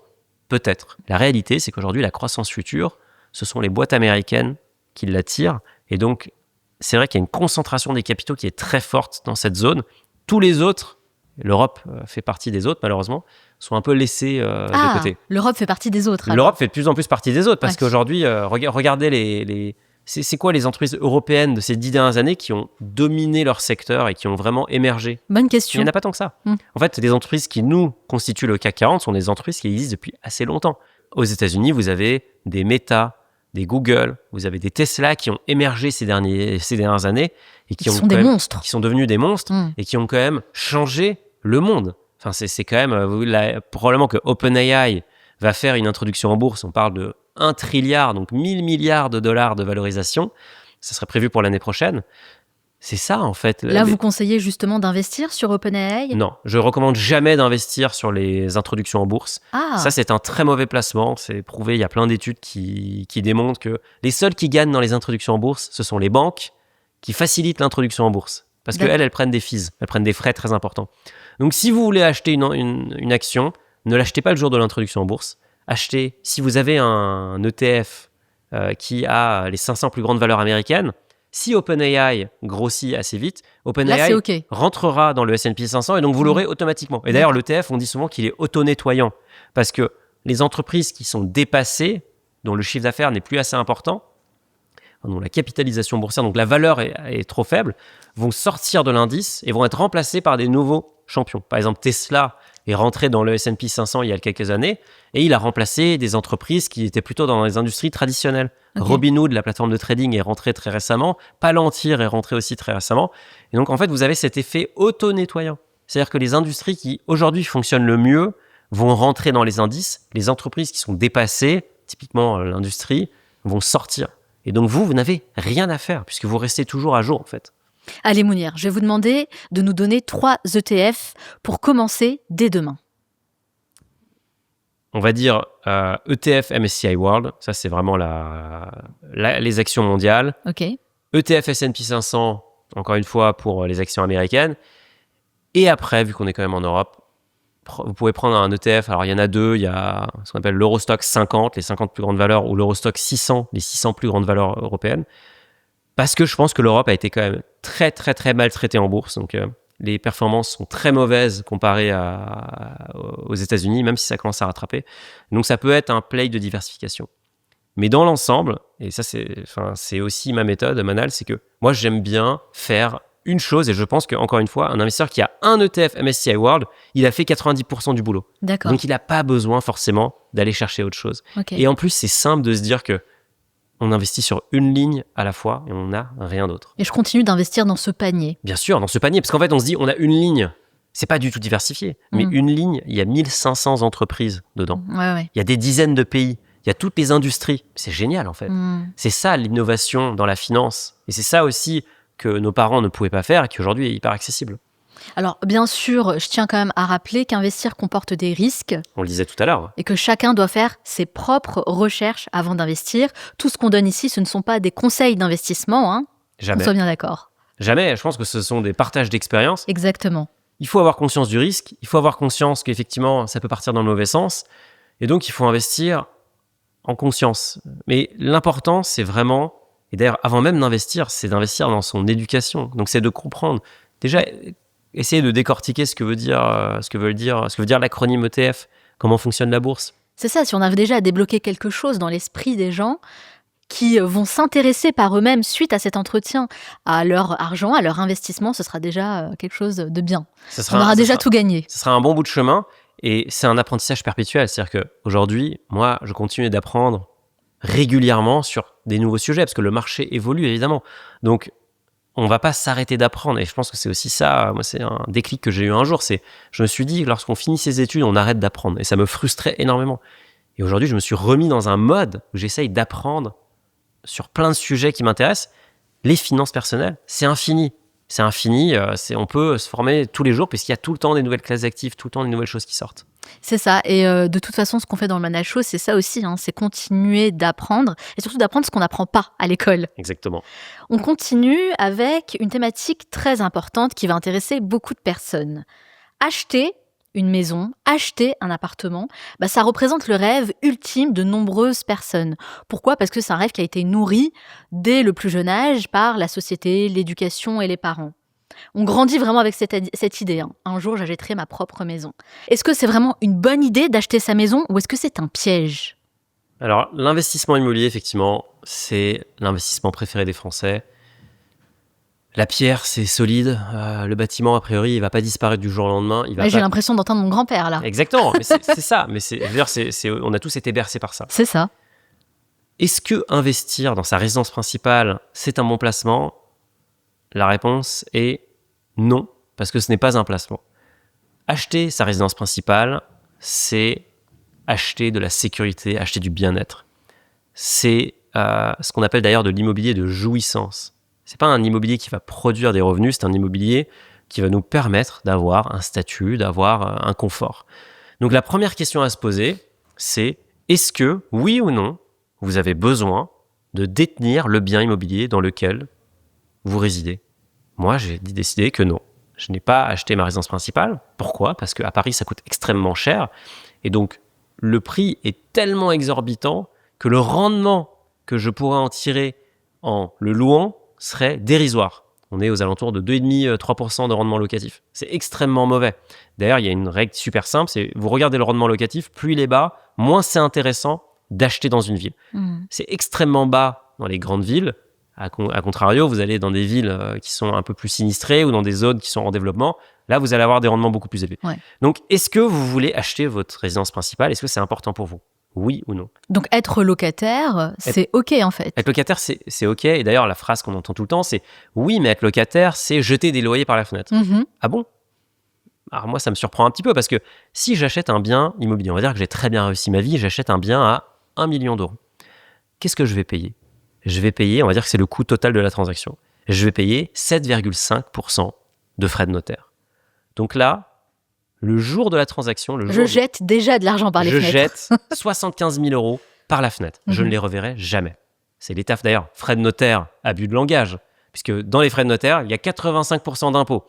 Donc c'est vraiment un abus de langage. On pense tous que les notaires ne sont pas à plaindre, mais on pense qu'ils se gavent sur ça. Pas vraiment, en fait, c'est l'État qui capte quand même beaucoup de valeur ici. Donc, on jette des années de loyer par la fenêtre. On jette des années de loyer. 1 an, 2 ans, 10 ans, 20 ans. Donc, c'est énorme. Donc, déjà, il faut mettre ces frais de notaire en face des loyers qu'on aurait pu avoir. Mais certaines personnes vont vous répondre « Ok, mais dans quelques années, cette maison, elle sera à moi. » Elle sera à vous. Mais dans ce cas-là, je vous répondrai... Encore une fois, ce n'est pas un choix rationnel. Ça, faut vraiment... Je ne dis pas qu'il faut acheter ou qu'il ne faut pas acheter. Je dis simplement que ce n'est pas un choix, ce n'est pas un investissement. C'est un choix irrationnel, et c'est OK de faire des choix irrationnels, c'est un choix de bien-être. Oui, cette maison sera à vous, mais aujourd'hui, lorsque vous achetez votre maison, vous allez la financer à crédit. Qu'est-ce qui va se passer ? Vous allez mettre 10% d'apport et vous allez avoir 90% de crédit. Sur ce crédit, vous allez avoir du remboursement en capital et vous allez avoir des intérêts et de l'assurance. Mais bon, on va oublier l'assurance.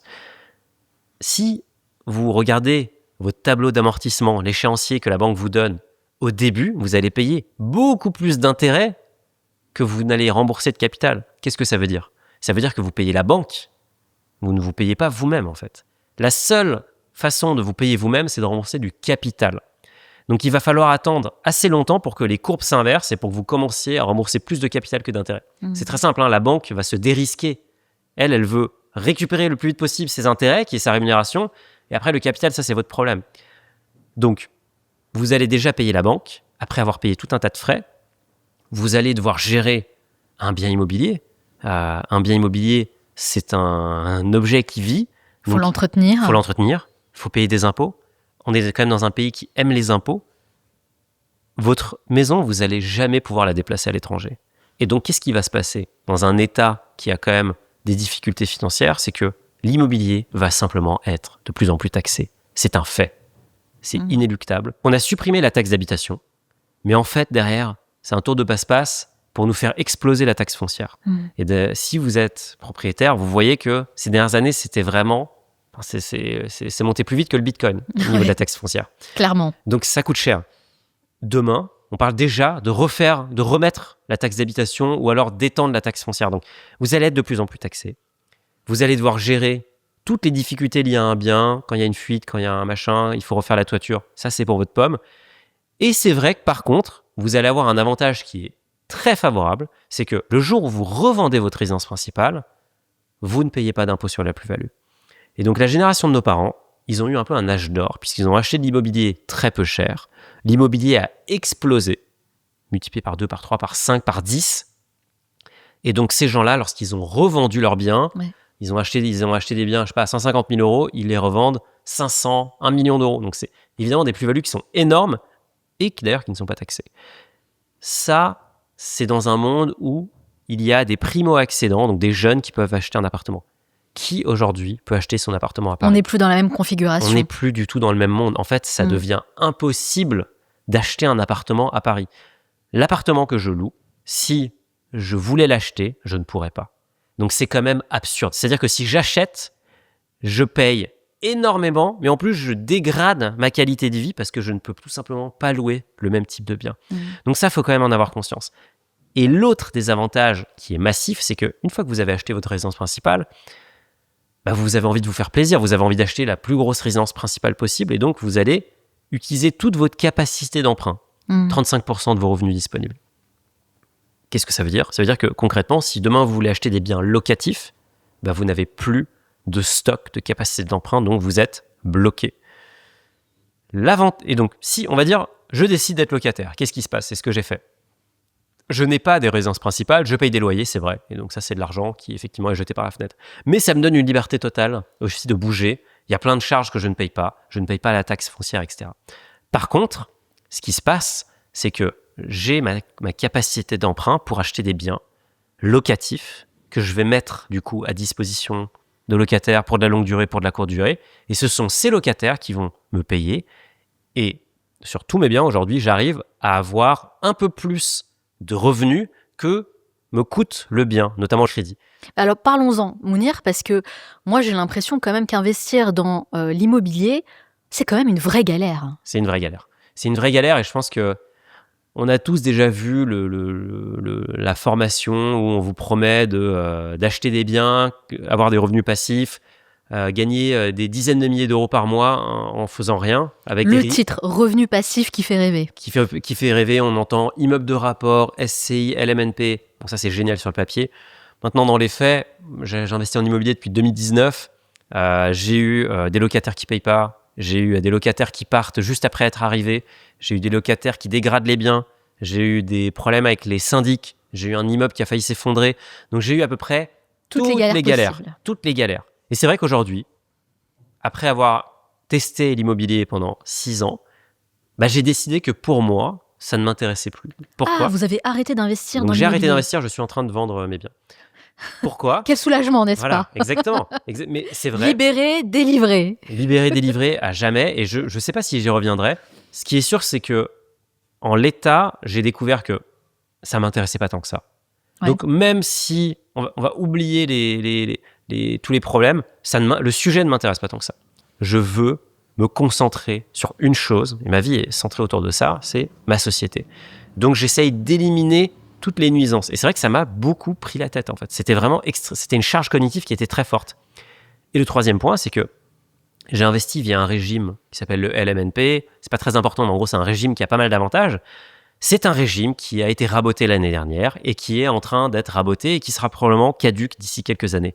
Donc, tout ce qui rendait mon placement hyper attractif, c'est en train de disparaître. Donc, moi, j'ai décidé que ça ne m'intéressait pas de faire de l'immobilier locatif. Ma résidence principale, j'ai pas envie de mettre autant d'argent sur le sujet.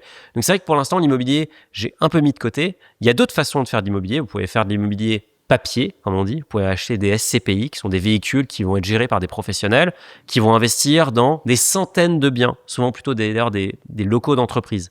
Et donc, vous allez investir, vous allez évidemment payer des frais, mais en contrepartie, vous allez toucher des loyers. Et là, on est vraiment sur du revenu passif. C'est-à-dire que vous ne faites rien et vous touchez des revenus. Parce que vous laissez quelqu'un gérer à votre place. Parce que vous laissez des professionnels gérer. Et donc, une SCPI, pour vous donner un exemple, ça va avoir 400 biens qui vont pas être des appartements. Ça va être le siège de grandes entreprises internationales. Ça va être des entrepôts qui font des dizaines de milliers de mètres carrés. Ça va être des centres commerciaux. Attention, beaucoup ont cru que la SCPI, c'était un placement qui ne pouvait pas baisser. Il y a des SCPI dont la valeur a été divisée par 2 ces dernières années. Il y a eu une énorme crise sur l'immobilier. Donc, c'est un placement qui est risqué. Il faut diversifier, c'est-à-dire qu'il ne faut pas mettre tous ses œufs dans le même panier, il faut acheter plusieurs SCPI, il faut faire des choix, il faut vraiment faire attention. Et dans mon livre, j'en parle en détail, je donne ma grille de critères parce qu'il faut vraiment y aller doucement et il faut surtout avoir sélectionné les bons placements. Ouais. Donc, c'est une façon de s'exposer à l'immobilier. Par contre, attention, il y a encore des risques. Mais c'est vrai que si on n'a pas envie d'être actif, aujourd'hui, je trouve que c'est quelque chose qui a pas mal d'attrait. Mais l'immobilier est beaucoup trop... Enfin, en fait, l'immobilier est surcoté, il faut bien le dire, dans tous les sens du terme. Ah ouais. Et donc, en France, on a tous cette croyance que c'est génial, qu'on va devenir riche avec ça, parce qu'on a vu aussi nos parents acheter des trucs pour 2 francs 6 sous, et aujourd'hui, ça vaut beaucoup plus cher. La réalité, c'est que lorsqu'on compare la rentabilité de l'immobilier avec la bourse, l'immobilier se fait battre à plate couture. Quand on dit les prix ont doublé à Paris, mais c'est génial, ils ont doublé peut-être sur 20 ans, mais la bourse double tous les 7 ans en ce moment. Donc, de quoi on parle? Et c'est vrai que ça a été tellement la tendance ces dernières années d'entendre tout le monde dire faut parce que les investir taux dans étaient à zéro, l'immobilier. en fait. Les taux étaient à zéro. Et donc, c'est vrai alors, je sais plus à combien il est. L'appartement que je viens de vendre, je crois que le taux était à 1,10. Donc, 1,10 sur 15 ans. C'est vraiment très peu. Aujourd'hui, le même taux, ça doit être plutôt 3%. Mais j'en connais beaucoup des personnes comme vous qui aujourd'hui ont décidé justement de se détacher de leurs biens immobiliers. Mais ça, c'est l'expérience. Et donc, moi, j'aurais aimé qu'on me dise aussi. Alors, on me l'a quand même pas mal répété, mais c'est vrai qu'il faut dire les faits et c'est très difficile. Par contre, si vous êtes prêt à investir le temps, si vous aimez le sujet, si vous aimez la matière, c'est ça. C'est une façon de s'enrichir. Encore une fois, ça va pas aller super vite, mais par contre, on peut aller très très loin. Et typiquement, on peut, si on investit dès son premier CDI, parce que c'est le CDI qui va compter, acheter pas mal de biens et assez rapidement monter un gros patrimoine. Il faut simplement avoir conscience des risques. Alors, vous l'avez évoqué tout à l'heure, Mounir, le revenu passif. Est-ce que c'est un mythe ou une vraie stratégie selon vous? C'est un mythe. C'est un mythe. Il y a très peu de gens en fait qui ont des revenus passifs. Revenus passifs, ça peut être quoi? Ça peut être des loyers. Sauf que la plupart du temps, si vous avez un loyer, vous avez un crédit. Donc en réalité, le loyer va payer votre crédit. Il va vous rester peanuts, quelques dizaines, quelques centaines d'euros peut-être. Mais il faut déjà avoir un gros parc immobilier pour générer 1 000 euros de revenus passifs nets. Et alors les gens qui ont acheté par exemple des parkings, des box, des laveries, J'en connais plein, qui disent avoir un revenu passif, vous en pensez quoi de ça? Ça existe évidemment, mais c'est aussi une tannée. Je connais quelqu'un qui a plus de 100 parkings, il peut vous dire que même le parking où il y a très peu d'entretien, ça reste très difficile, il y a des gens qui payent pas, il y a tout le temps du turnover, c'est une vraie gestion quoi. Ouais. Donc vous pouvez toucher des loyers, dans la réalité, très peu de gens arrivent à avoir des revenus passifs. Vous pouvez avoir des ETF ou des actions qui vous versent des dividendes. Mais encore une fois, on parle de taux de dividendes de 2-3%. Donc imaginez un peu le capital qu'il faut avoir pour toucher ne serait-ce que 2 000 euros de revenus passifs par mois. C'est monstrueux en fait. Il faudrait vraiment énormément d'argent. Et ensuite, vous avez les business. Vous pouvez avoir un business qui vous génère du revenu passif. Je pense que paradoxalement, c'est ça le gisement de valeur le plus important. Aujourd'hui, c'est tout à fait possible de monter une activité annexe qui va vous prendre un peu de temps. Typiquement, là, j'étais avec quelqu'un qui m'expliquait que lui, il forme des gens à devenir hôtes sur Airbnb. Donc, ils vont faire de la conciergerie.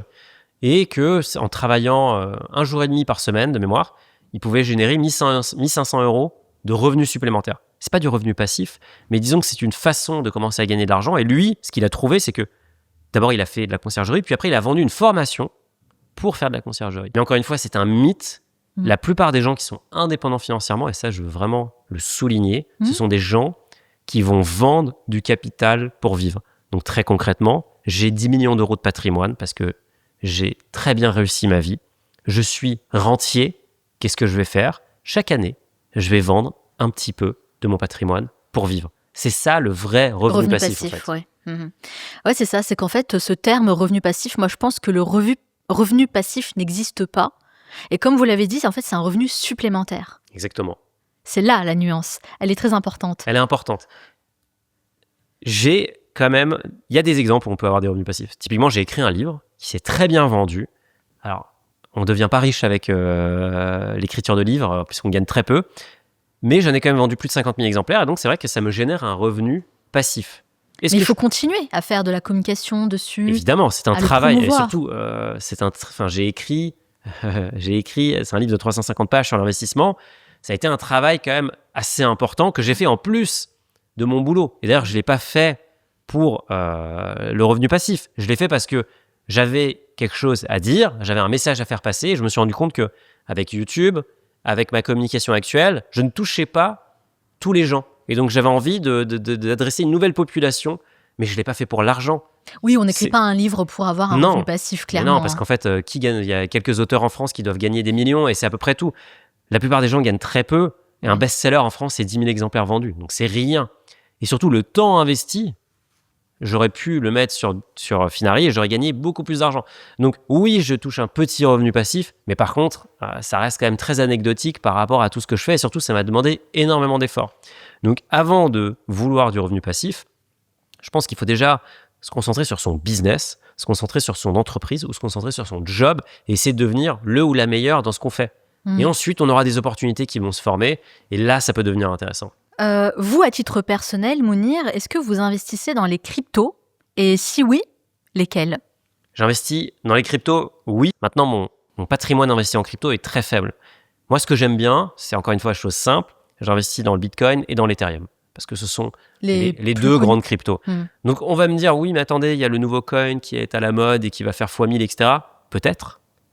Mais j'en sais rien ce qui va se passer. Moi, ça ne m'intéresse pas fondamentalement d'étudier ces sujets-là. Moi, je me concentre sur mon business. Par contre, j'ai envie de m'exposer à la crypto de façon anecdotique. Et donc, mais vous le faites de façon anecdotique. Qu'est-ce que ça veut dire ? C'est qu'en fait, vous n'y croyez pas forcément ? Non, c'est juste pour tester et voir ce que ça donne ? Non, parce que ça fait longtemps que je teste. C'est juste que ce n'est pas une partie importante de mon patrimoine. D'accord. C'est vraiment un actif de diversification. D'accord. Faut le voir. Le patrimoine, c'est comme un énorme camembert. Quelle partie vous êtes prêt à allouer à un actif qui est quand même extrêmement risqué, faut le dire. La crypto, c'est un actif. Tout à l'heure, on parlait de la volatilité, de la variation des prix en bourse. La crypto, on peut avoir du 20% en une journée, à la hausse comme à la baisse. Donc, c'est extrêmement violent. Il y a des cryptos qui valent zéro. Il y a des projets qui explosent en vol. Il y a énormément d'arnaques, de scams, etc. Donc, moi, j'ai envie de m'y exposer. Par contre, j'ai pas envie d'y consacrer une partie importante de mon patrimoine parce que je considère que c'est trop risqué. Donc, c'est simplement que chacun doit avoir midi à sa porte.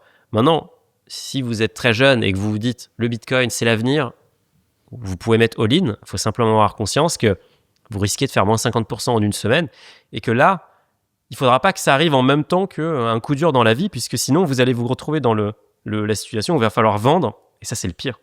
Donc, j'investis sur le long terme, j'investis des petits montants et j'investis sur des choses qui sont simples, que je comprends. C'est à peu près ça, mais c'est ma philosophie d'investissement sur tous les supports que j'ai. Alors, on ne peut pas faire cet entretien, évidemment, sans parler de l'IA, l'intelligence artificielle. Est-ce qu'elle va remplacer les conseillers financiers ? Ça, c'est la question que je me suis posée en préparant cet entretien. J'attends votre réponse, même si j'ai ma petite idée. 100%. Ouais, on est d'accord, alors. Ma vision, c'est que demain, n'importe qui pourra avoir un banquier privé dans sa poche. Et ça va être incroyable, parce que concrètement, ce qui va se passer, c'est que cette IA va pouvoir vous accompagner à mesure que votre vie évolue. On est à l'aune de ça. Est-ce que ce conseil sera plus efficace ? Évidemment, parce qu'il sera complètement objectif. Il sera objectif, puisqu'en fait, l'IA va simplement donner la meilleure solution. Donc oui, les conseillers vont être remplacés par l'IA. Il y a encore un avenir pour les conseillers Je pense, et d'ailleurs, si on investit là-dedans massivement, c'est dans la banque privée, donc dans la gestion privée pour les gros patrimoines, parce que les situations sont très complexes. On embauche de plus en plus de banquiers chez nous parce que les situations et les gens qu'ils accompagnent ont des profils très particuliers. Maintenant, le commun des mortels, et c'est pas du tout péjoratif de dire ça, c'est la situation d'être salarié, d'avoir un salaire normal, un patrimoine normal, ça, une IA peut parfaitement le traiter et peut vous accompagner de façon hyper précise et hyper qualitative à un coût qui est marginalement proche de zéro. Donc c'est un monde qui s'ouvre à nous, ouais. qui est génial. Donc l'IA, ça va tout changer, dans tous les domaines d'ailleurs, pas qu'en finance, mais c'est une chance énorme. Une IA que tout le monde, ou pratiquement tout le monde utilise aujourd'hui, ChatGPT, est-ce que c'est un bon conseiller financier ? C'est un bon conseiller financier, oui, parce qu'il a quand même beaucoup de connaissances, il a été entraîné sur toute la littérature qui existe en ligne, donc c'est bien. Maintenant, il faut quand même savoir interpréter ce qu'il raconte. Et donc on en revient au basique, vous pouvez aller voir votre conseiller bancaire, il n'y a aucun problème. Il y a des conseillers bancaires qui sont très bons. Il faut simplement avoir les connaissances pour savoir déchiffrer ou différencier le bon du moins bon.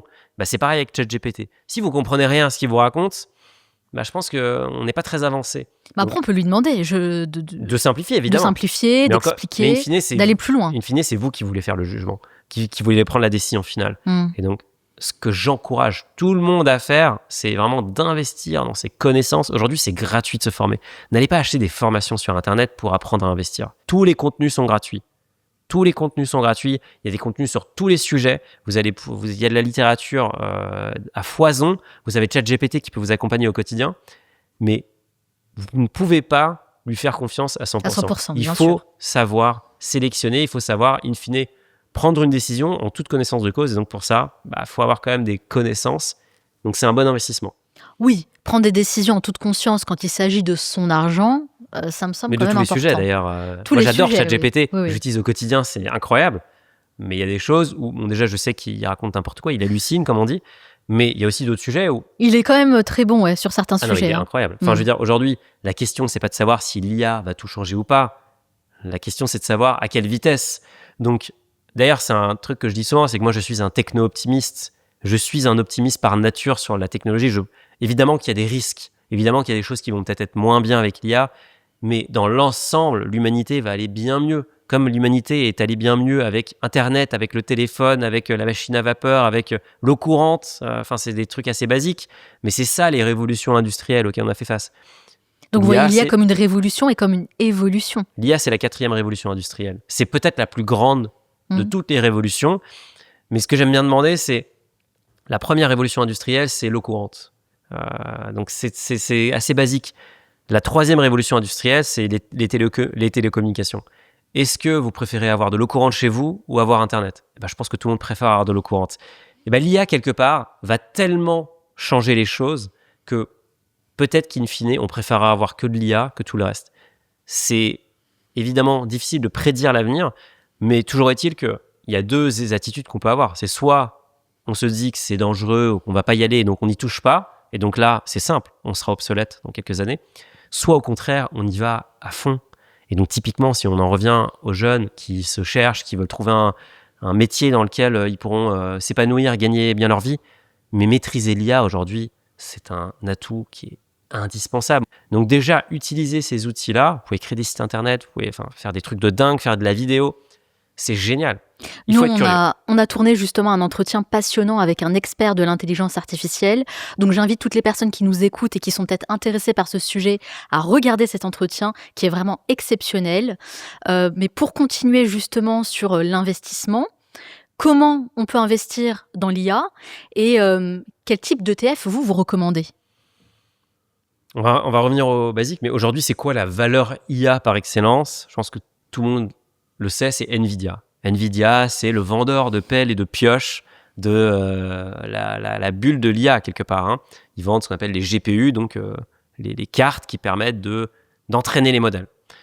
NVIDIA, moi, à mon époque, c'était une boîte qui vendait des cartes des cartes graphiques pour des jeux vidéo. Donc, la boîte a énormément évolué. C'était dur de prédire à l'époque que NVIDIA allait devenir la boîte qui vaut le plus. C'est la première boîte de l'histoire à valoir $5 000 milliards. Donc on est vraiment... 5 000 milliards de dollars. 5 000 milliards de dollars, c'est le double de la valeur du CAC 40. Donc, toutes les entreprises du CAC 40 réunies valent 2 fois moins que Nvidia.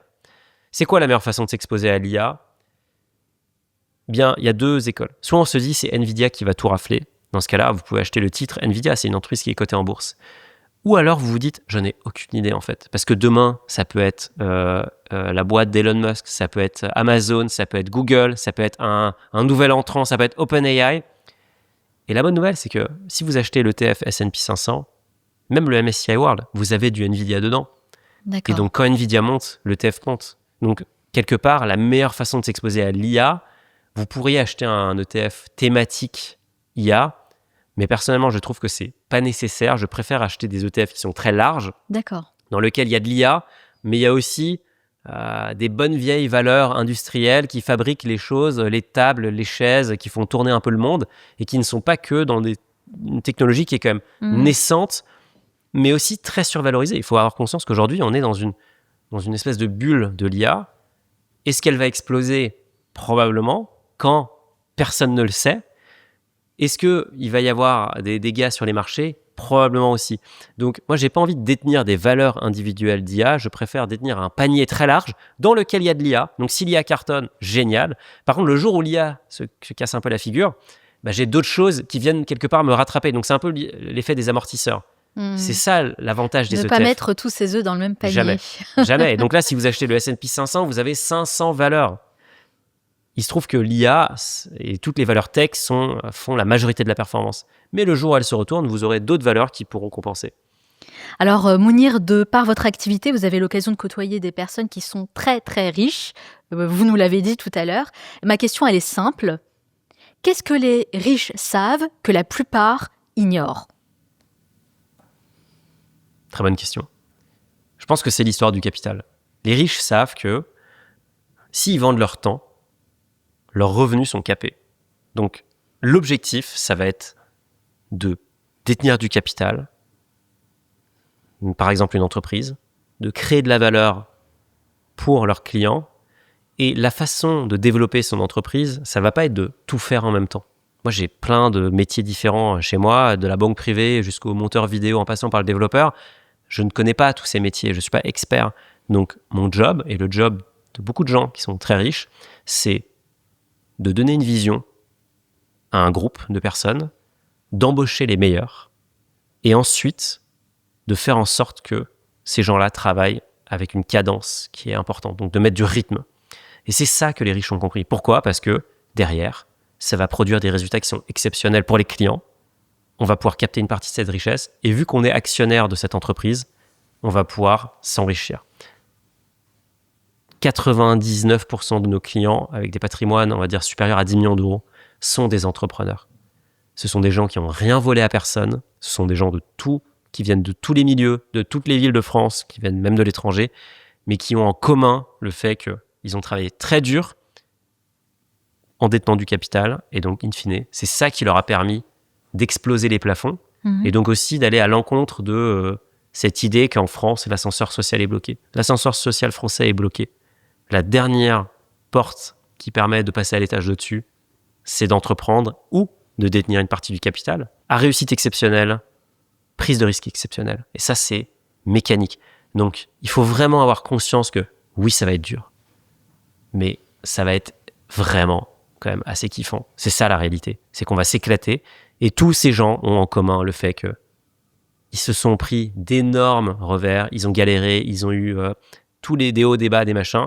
Mais au final, quand ça a marché, vu qu'ils avaient du capital, forcément, ils ont capté une partie énorme de la richesse. Et un exemple que j'aime bien donner, c'est que avant de fonder Finarié, j'ai bossé pour une société qui s'appelle Trainline, qui était une app pour réserver des billets de train. J'étais un des premiers salariés dans une autre société qu'ils ont rachetée. Et il se trouve que cette société, Trainline, j'y ai passé 4 ans. Je dirigeais l'Allemagne, l'Autriche et la Suisse. Et donc, régulièrement, avec mon boss, on avait des rendez-vous pour revoir ma performance. Et vu que ma performance était plutôt bonne, il me demandait est-ce que tu veux plus de salaire ou est-ce que tu veux plus de parts ? Moi, systématiquement, je demandais des parts. Et donc, j'ai accumulé pas mal de parts dans la société. Trainline a fini par être introduite en bourse pour 2 milliards d'euros à la bourse de Londres. Donc, c'était une énorme introduction en bourse. Le jour de l'introduction en bourse, j'ai gagné 500 000 euros. C'est à peu près 10 ans de mon salaire.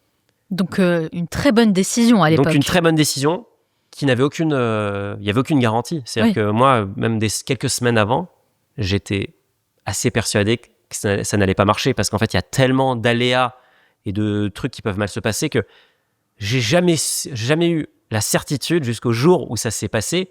Mais par contre, le jour où j'ai matérialisé ce gain, je me suis dit, bah voilà, je l'ai fait.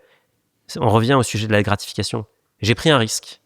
J'ai pas baissé mon salaire, mais je n'ai pas augmenté mon salaire autant que j'aurais pu parce que, en fait, j'ai pu récupérer beaucoup plus d'actions et donc, in fine, j'ai eu cette chance énorme de profiter un petit peu de la réussite collective. Mais je trouvais ça vachement bien parce que j'ai bossé très dur pour ça. On a créé beaucoup de valeur pour nos clients et donc, ça me semblait normal que j'en capte une partie. Bah, c'est ce schéma que je veux reproduire chez Finari. Merci beaucoup, Mounir, d'avoir partagé toutes ces informations avec nous. C'était vraiment passionnant et même très enrichissant, sans jeu de mots. Mais vous le savez, ce n'est pas totalement fini puisque j'ai un petit rituel dans le Manal Show. J'aime terminer mes entretiens avec une série de questions rafales. Le but, c'est de répondre le plus spontanément possible sans trop réfléchir. Ça dure 1 minute 30 et ça nous permettra de mieux vous connaître, vous, Mounir. Est-ce que vous êtes prêt ? Je suis prêt, Manal. Alors, c'est parti. Quelle est la première chose que vous faites en vous levant le matin ? Je bois de l'eau. Pour m'hydrater, on se déshydrate la nuit. Il faut boire. Vous avez besoin de quelle somme d'argent mensuelle pour entretenir votre niveau de vie ? Ça dépend, je dirais 3 000 euros par mois. À titre personnel, quelle est votre plus grande erreur financière ?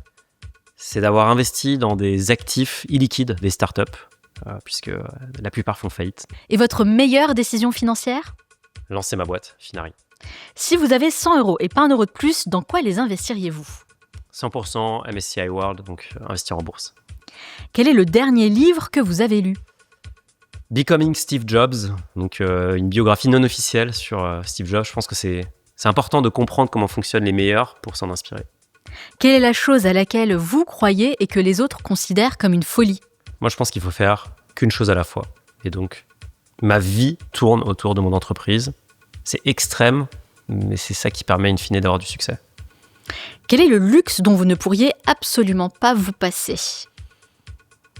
Je pense que c'est le luxe d'avoir le choix. J'ai les moyens de m'offrir des expériences et ça, c'est incroyable. Quel est l'endroit où vous aimez aller pour vous ressourcer ? J'aime aller en Savoie, dont je suis originaire, loin de Paris. Si vous pouviez inviter une personne à votre table pour déjeuner, n'importe qui, sans limite, qui choisiriez-vous ? Je pense que ce serait un philosophe pour vraiment m'ouvrir l'esprit et côtoyer d'autres gens. Je suis très dans la bulle tech. J'ai envie de voir d'autres horizons. Quelle est votre dernière folie financière ?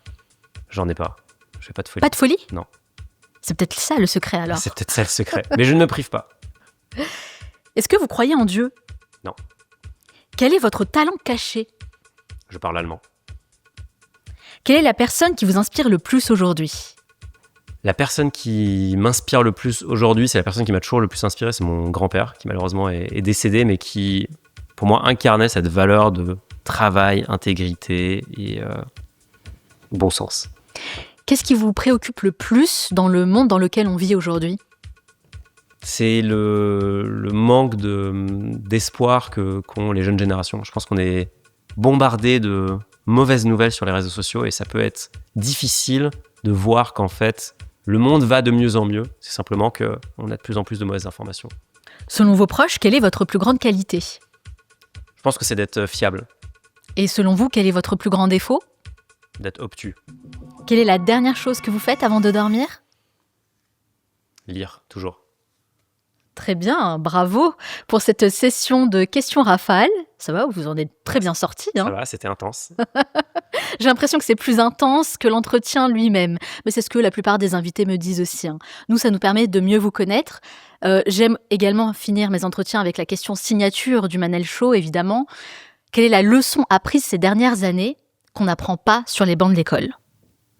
C'est de suivre son instinct. Il y a beaucoup de moments où j'ai fait des choses qui paraissaient peu logiques ou qui ont été rejetées par mon entourage. Donc j'ai eu beaucoup de résistance. Et là, j'ai la chance d'être dans une période où je vois que ces choix que j'ai faits il y a 5, 10 ans payent de façon... Enfin, c'est vraiment ce qu'on appelle un profil asymétrique. C'est exponentiel. C'est pas que des gains financiers, c'est pas du tout ça.